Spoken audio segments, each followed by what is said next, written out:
Hi there, and welcome to Audrey's reading area. I apologize for my lateness again. The last second I had to change my location. I was going to do it outside on my patio, but somebody's moving, talking, a lot going on. So I had to kind of bring it on inside, change my location.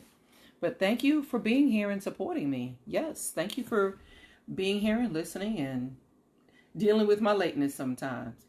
But again, welcome to Audrey's reading area, where I read fun, exciting, multicultural, educational, fun books to you guys. That's right.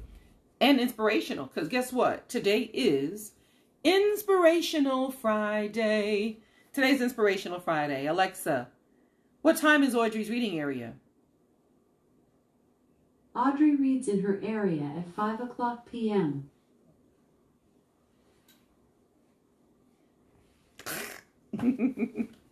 All right.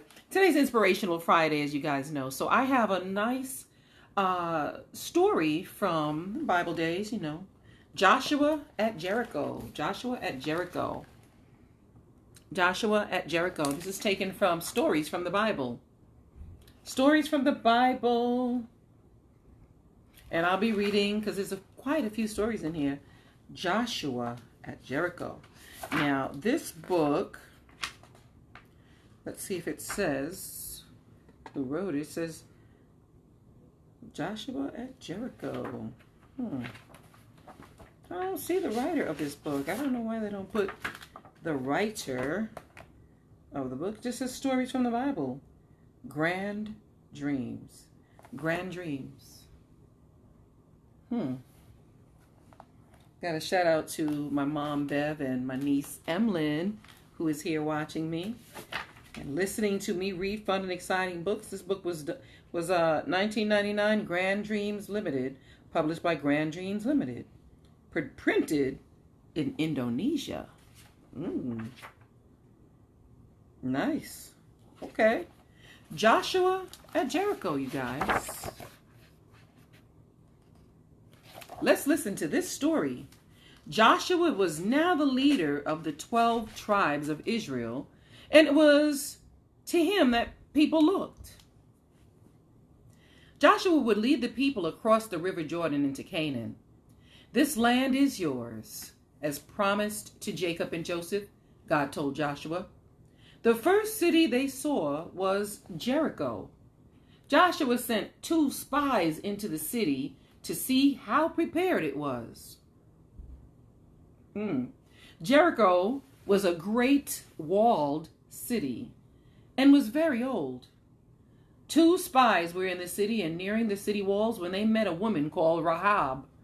She knew there was something different about them, and she took them to their home.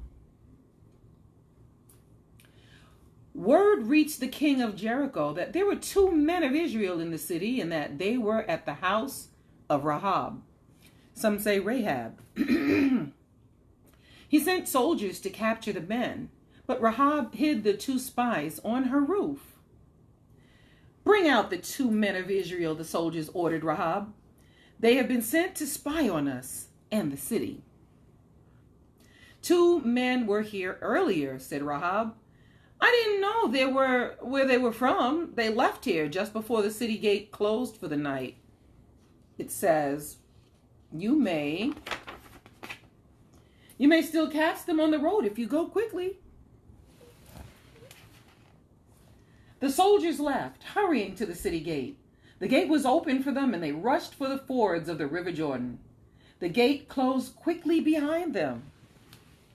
Rahab returned to the roof.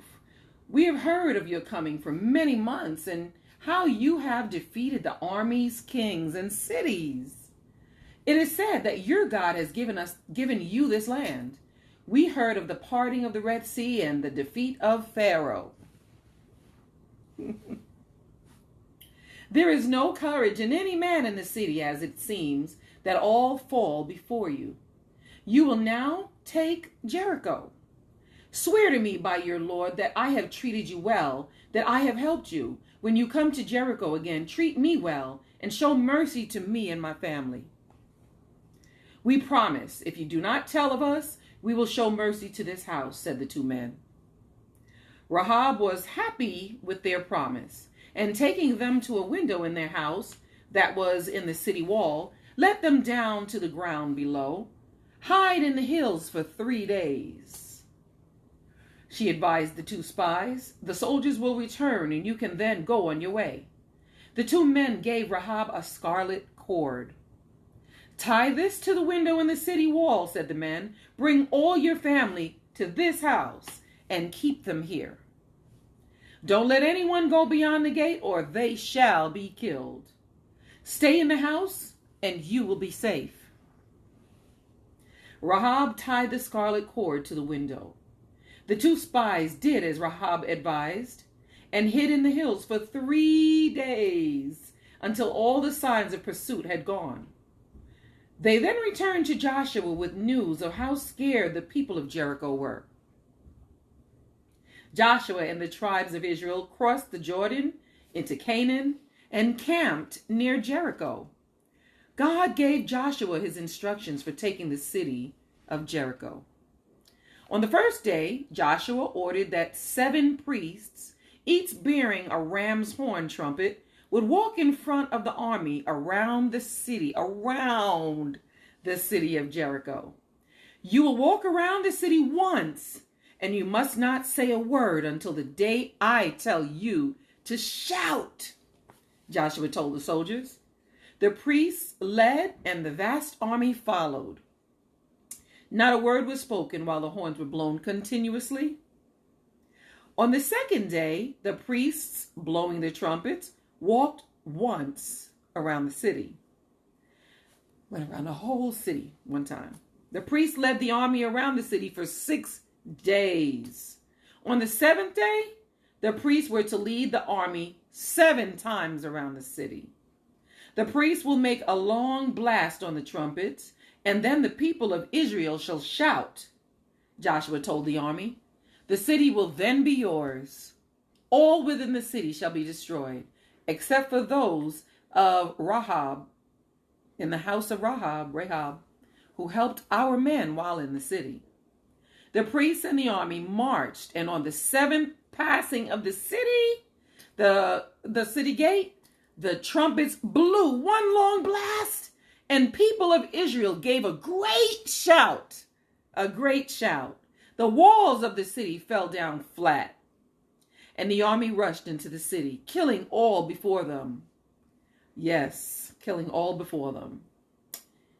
Joshua called the 2 spies to him. "Go to the house of Rahab and bring her and her family out as you promised. Take them somewhere safe near our camp." The 2 young men did as they were ordered, and Rahab and her family were brought safely out. The city of Jericho was then burnt to the ground. This story reminds me of that song we used to sing in church when we were little. Joshua fought the battle of Jericho, and the walls came tumbling down. Wow. Hope you guys enjoyed my story, because that is the end of it.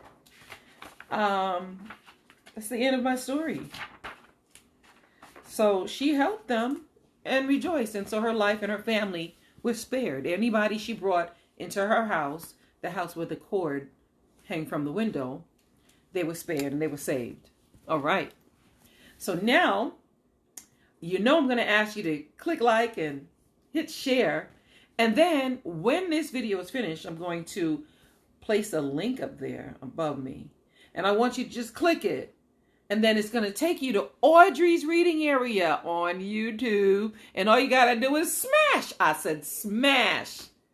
Smash that subscribe button for me. Go ahead and punch that notification bell so you can be notified every single time I upload a new video. You will know. And you get to come over here and read and put your brothers and sisters and your nieces and nephews and everybody in front of my video while I read to you. I hope you enjoyed. All right, you guys. Shout out to my mom. Her name is Bev. Shout out, Mom.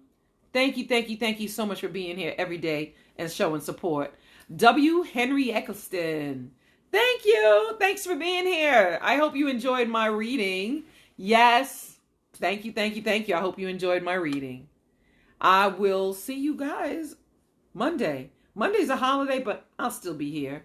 Fun Day Monday. I'll be here live at 5. That's Live. Live at 5 on Monday, you guys. Hope you enjoyed. Don't forget, go to Audrey's reading area. All right, you guys. All right.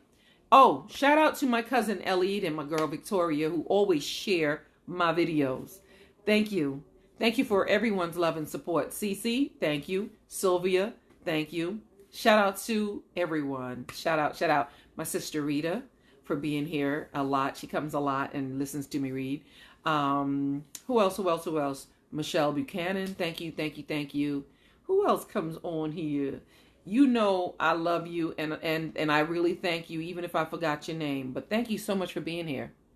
And I will see you guys live at 5 on Monday. Have a great weekend.